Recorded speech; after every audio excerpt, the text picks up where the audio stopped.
Okay, let's unpack this.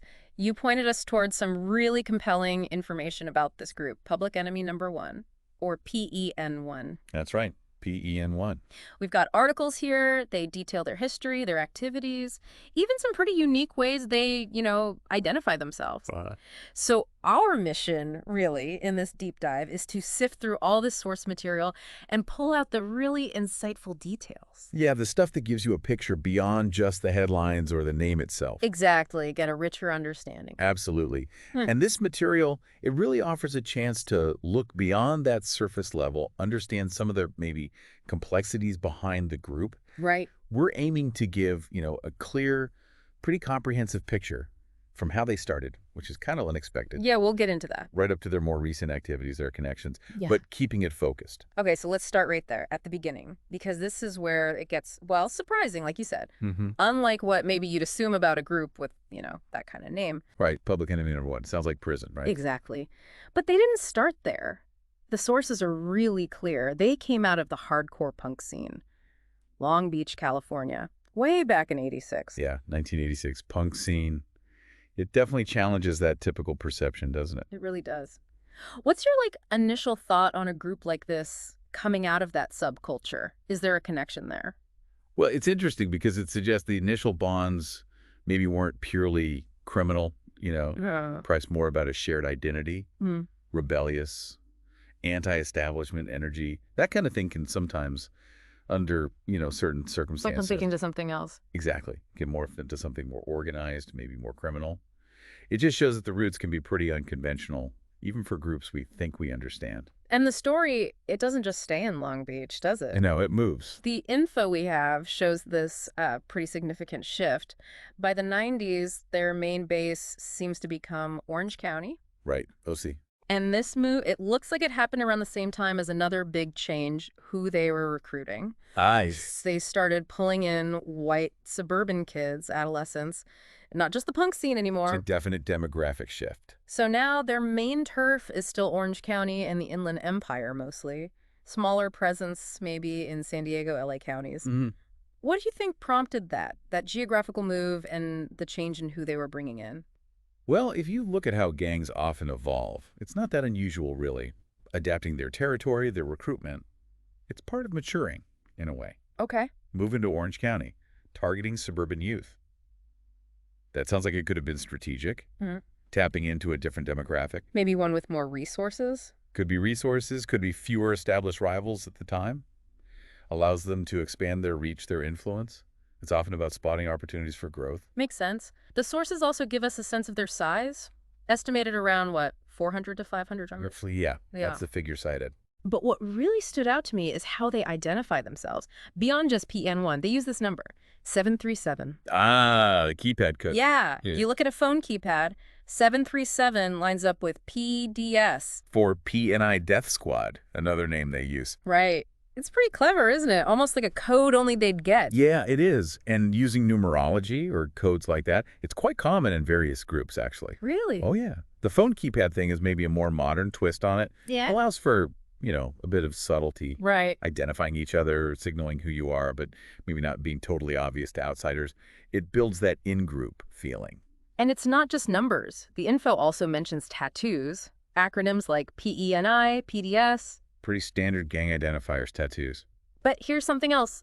Sometimes these acronyms are done in Germanic runes. Ah, yes. That's significant. Specifically mentions for PNI and Semit for PDS, using these old characters. What does that choice of symbol tell you? Well, using Germanic runes often points towards a specific ideological leaning. It's frequently associated with white supremacist or white nationalist beliefs. Okay. It's like a visual language that carries a lot of weight and specific meaning within those subcultures. It suggests there's a connection to broader belief systems, not just local gang stuff. So an ideological layer on top of the gang identity. Precisely. It flags this isn't just any street gang. It's one with particular, ideological underpinnings. All right. Now, let's get into what the sources say they actually do, their activities. Okay. And while you might expect, the usual range of gang stuff. Drugs, violence. Yeah, all that's listed. But one thing really jumps out. Identity theft. heavy involvement. This is a key part of their profile. It says they started by literally raiding mailboxes, going through trash cans for personal info, pretty low-level stuff. Right, basic scavenging. But they didn't stop there. They evolved. They got contacts inside banks, mortgage companies, even state motor vehicle departments. Yeah, using insiders. That's a major step up. To get access to credit profiles. And apparently a lot of the money from that goes to fund their meth sales, other operations. That's fascinating, isn't it? The sophistication there. It really is. What do you make of that evolution?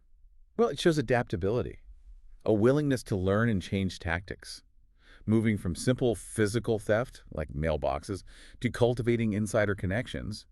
That takes strategic thinking, organizational learning even. Not what you always associate with street gangs. Not always, no. Yeah. This shift towards cyber-enabled crime, or at least information-based crime, shows they adapted to, well, modern opportunities. It feels more like organized crime in that sense. Identity theft as a core revenue stream is quite modern. And of course, the sources also list the more, let's say, conventional crimes too. Drug trafficking, murder, assault, car theft, burglary, property crime. Yeah, the whole gamut is there. Yeah. But the ID theft focus is notable. The sources also highlight some really important connections, alliances PEN1 has made. Right, especially in prison. Yeah, specifically with the Aryan Brotherhood and the Nazi Lowriders within the prison system.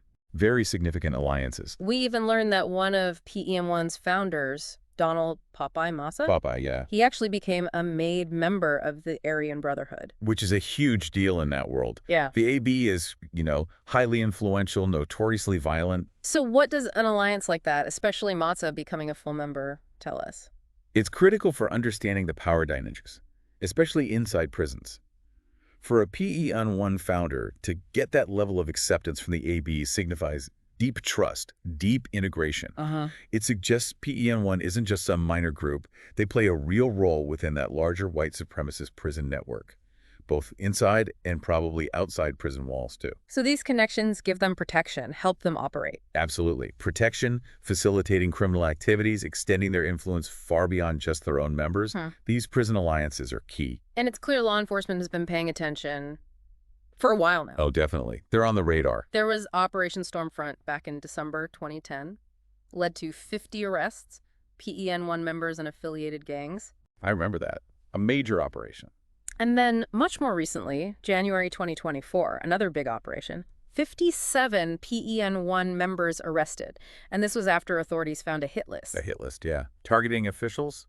An Orange County prosecutor and 5 police officers. That really underscores how seriously law enforcement views them. It does. These large-scale operations, finding a hit list aimed at law enforcement and prosecutors, it shows they're seen as a significant ongoing threat to public safety, to the justice system itself. This sustained attention, what does it tell us about PEN1's actual impact? It tells us their impact is considered substantial by the agencies tasked with dealing with them, federal, local. They're dedicating serious resources. It's an ongoing battle against this kind of organized and often ideologically driven crime. The sources also name some key figures, helps put faces to the story, Right, grounds it a bit. We already mentioned Donald Popeye Massa, founder, pleaded guilty, federal court racketeering and conspiracy charges, June 2022. Yep. His story is quite something, rising in P&O, then the AB connection, then the federal charges. And another founder, Devlin Gazoo, Stringfellow, also mentioned, died in prison in 2018. Gazoo, right. His death is, well, a stark reminder of the inherent violence and risk in that life. How does knowing about these specific individuals help us understand the bigger picture of the gang? Focusing on figures like Mazza and Stringfellow gives insight into the leadership, the trajectory, the internal dynamics maybe. Moss's path shows the deep links to bigger prison gangs and the eventual consequences. Stringfellow's end highlights the dangers. It makes the history more concrete. And one last point, which is kind of interesting, PEN1 has actually shown up in popular culture. Oh, really? Where? The sources mentioned the TV documentary series Gangland. They were featured there. And they apparently played a role in that crime thriller film Shot Caller. Ah, okay. Gangland and Shot Caller. That means their notoriety has spread beyond just law enforcement or criminologist circles, into the public mind. Yeah. What kind of impact do you think that has, these pop culture portrayals? Well, it's a double-edged sword, isn't it? On one hand, it reflects a certain level of public awareness, maybe even fascination. On the other, these portrayals can be sensationalized. They might inform, But they could also misrepresent the realities of gang life. And maybe, just maybe, they could even inadvertently boost the group's notoriety, which some members might even welcome. Interesting point. So, okay, pulling it all together, this deep dive into the sources, it really does paint a much more complex picture of Public Enemy #1 than just the name suggests. Definitely more complex. From those surprising punk rock roots? Yeah, who would have thought? To the sophisticated ID theft schemes, the deep prison alliances. There are definitely layers here. It's a fascinating, maybe unsettling glimpse into a very specific criminal subculture. Absolutely. And here's where it gets, I think, really interesting to consider going forward. Okay. Think about their adaptability. We've seen them move from the punk scene to suburban recruitment. We've seen them evolve their crimes from, like, mailbox raiding to complex fraud using insiders. Right. They've changed over time. They have. So the question becomes, what's next? What trajectory might a group like this take now? The forces give us this snapshot, right? But the dynamics underneath gang evolution, technology and crime, law enforcement tactics, those are always shifting, constantly in play. So how do they keep going? Exactly. How does a group like PEN1 continue to adapt, continue to recruit, maintain influence? Especially when they're under such intense scrutiny and pressure. That adaptability is key. It really leaves you wondering, doesn't it? What's the next phase? Something to definitely mull over.